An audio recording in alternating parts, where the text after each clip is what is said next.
In today's video, Kevin Samuels breaks down why so many modern black women are struggling to marry. When we get married, they will never have Larry Graham drop one of them on their finger. They're just not. 3 out of 4. Those are pretty dire odds. There's a better than 75% chance that you, with all your super fine self out there, because you know all y'all so fine. Let y'all tell it. All y'all fine AF and but never get married. That's the stats. But see, what I need you to also ask, what's the second number? After the 26, what's the number under that? Because, you know, the women over here, the FBI women over here, see, a lot of those women are going to be in that 26%. A lot of those women are going to be in that 26%.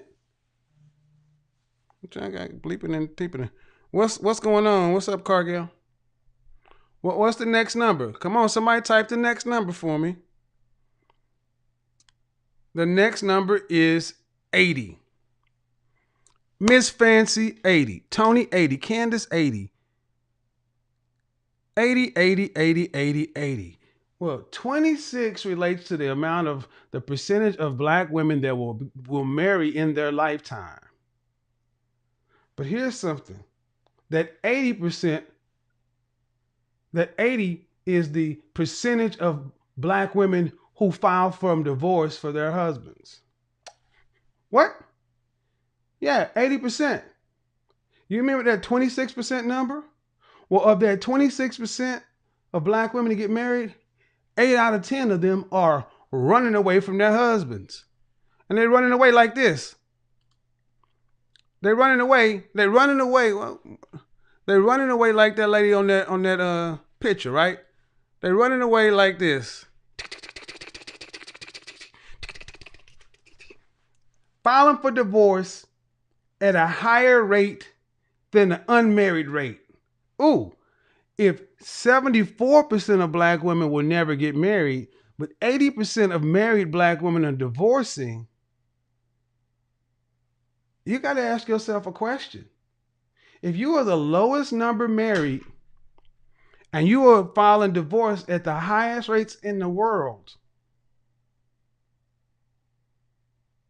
are black women any good at marriage? Are y'all any good at this? I mean, don't. Let's talk to me, sis. I need to know.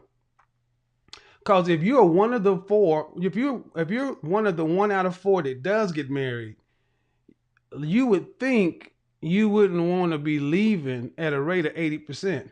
Now, I know there are going to be people out there that say, hold on, fam. You don't understand. You know, these men out here are beating these women into a bloody pulp.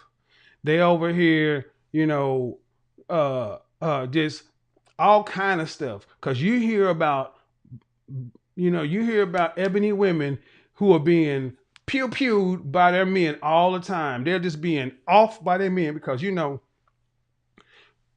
ebony men are known to be some of the most violent, aggressive. You know, we will just, they gotta leave.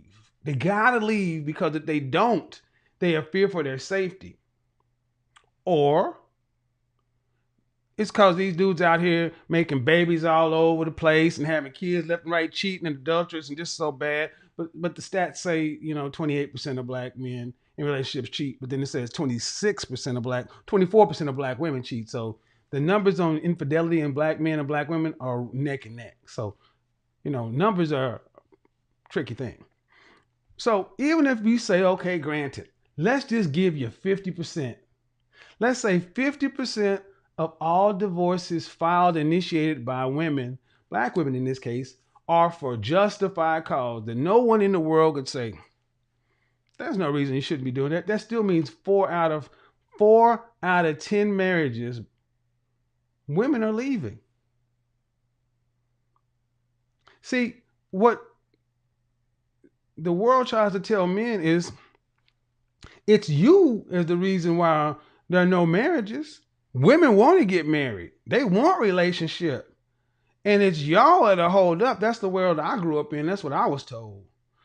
But it baffled me that every time I ran into a man who was divorced or broke up, it was always the women leaving. Always, almost always. 80% of the time, the women were leaving. Right? Right? That's the stats. 26% married, 80% filing for divorce. Why are you filing for divorce? Why are you leaving your men, your husbands, not your homeboys, not your boyfriends, your legally married husbands?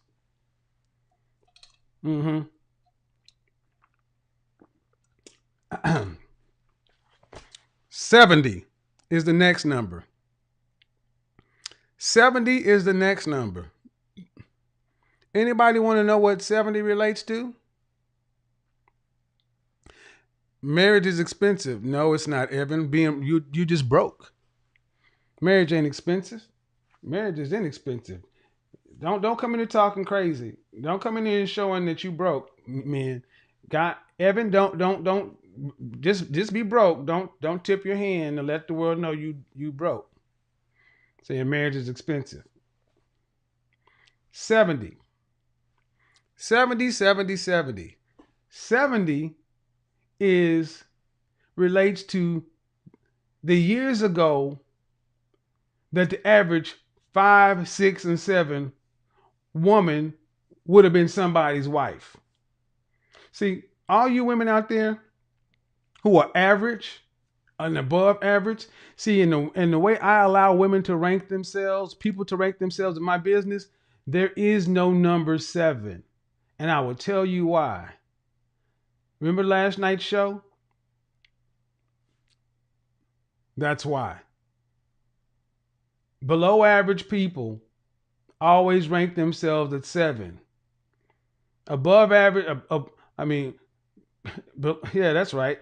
And then it tends to be that attractive women tend to try to downplay themselves because they've been taught to be humble. But here's the net of it.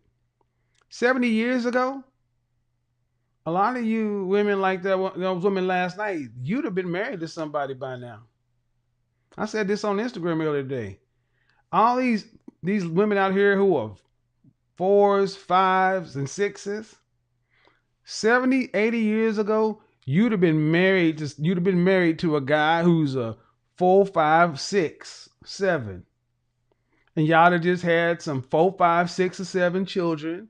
Y'all have lived the middle class or a lower class or a lower upper class life or middle class life. Y'all, we know what it was. You'd have been the big mama and grandpa, and nobody's rich, nobody's poor. You'd have had a house. One of the kids would have went to see. Back in the day, average folks didn't try to hold out for the best.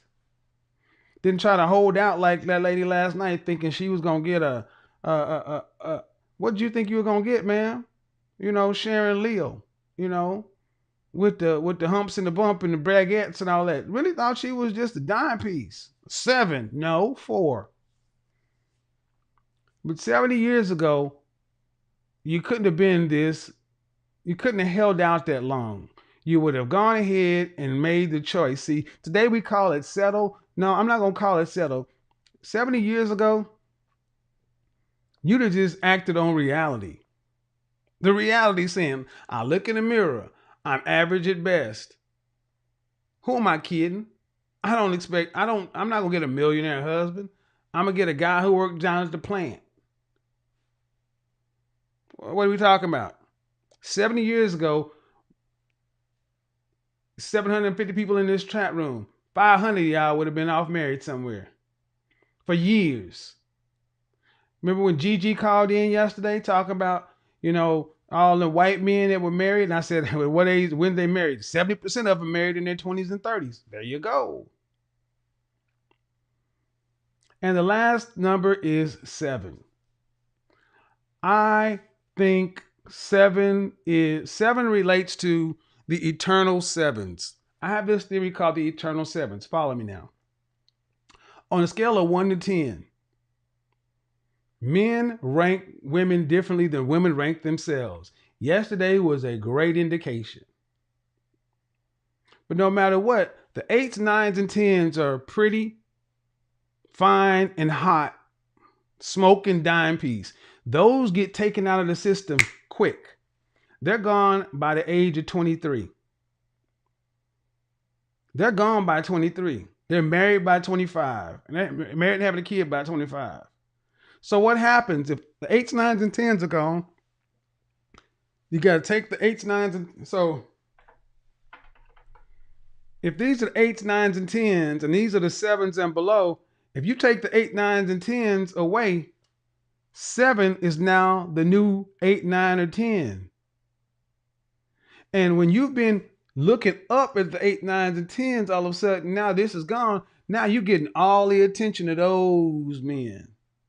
And what happens? These women over here stay in the game too long, overvalue themselves, and then end up passing by suitable men that were more than, oh, we're gonna get into it. They pass up on men that they would have been lucky to have because they don't feel like they're good enough.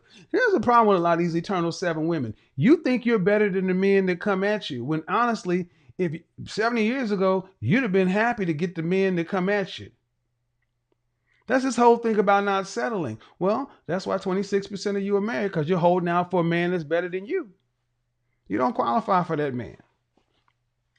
So when women are allowed to rank themselves, I don't let them use 7. You're either going to claim an 8 or claim a 6, because people that claim themselves as 7s tend to be less than. They just want to feel hotter than. Where are we going with this? Glad you asked.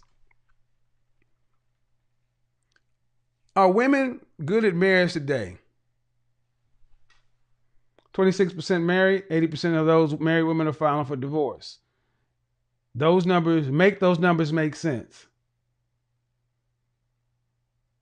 And is the problem that we actually lack enough high value men, or we don't have enough attractive women? Oh yeah, we are going there. Is the problem we don't have enough high value men, successful men, suitable men, Henrys, CIA, whatever you want to call it, men that can compete out there just like everybody else. I'm not talking about multimillionaires. I'm talking about men who make the kind of money that suits your looks.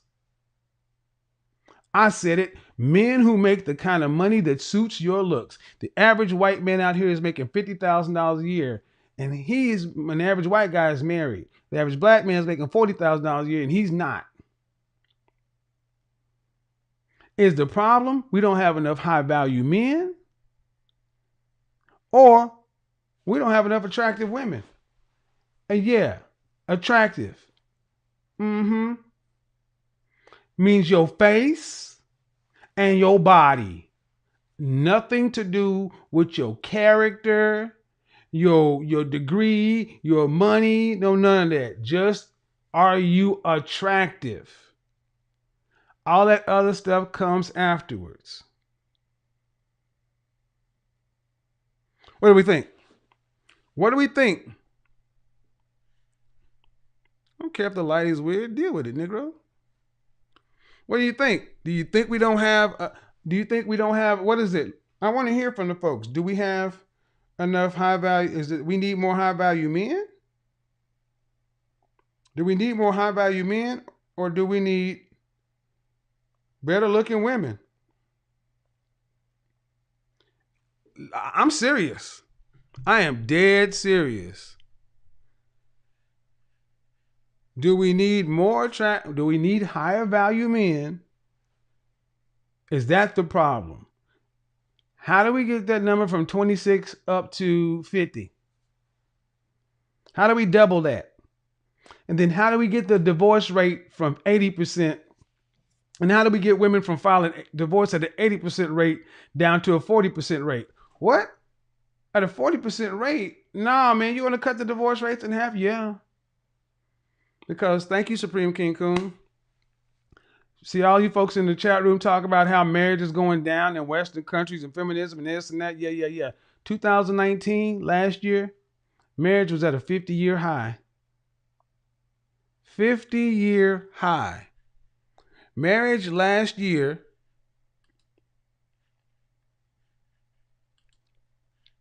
was at one of the highest levels recorded in the last 50 years. That's what all this feminism and Me Too and everything else. And the divorce rate has been cut in half since 1990. Yet in the black community, the marital rate continues to fall, the divorce rate continues to increase, and the rates at which women are filing for divorces are increasing. What's the problem, folks? What's the problem? Would black men need to go out and build Wakanda before you decide you ain't gonna, I could hear that. I could hear that. I could hear that if these women weren't already getting married. I want you guys to I want you just to listen to this. Think back to a lot of the shows you've heard. And how many women have you heard on my show who have been married or actually proposed to? How many of them say the man left them? What percentage of the women that have been on my show have been married? Let's talk about why so many black women today are not getting married. And before you get emotional, understand something. Men aren't the ones keeping you single. The market responds to behavior. Too many of you were raised on independence instead of partnership. You were taught to survive, not cooperate. You can't strong your way into a marriage. A husband isn't looking for another soldier, he's looking for peace. Second, a lot of you have unrealistic standards. You want a high-value man, 6 feet, 6 figures, no kids, perfect character, while bringing average looks, masculine energy, trauma, weight issues, or kids of your own. That's not alignment, that's delusion.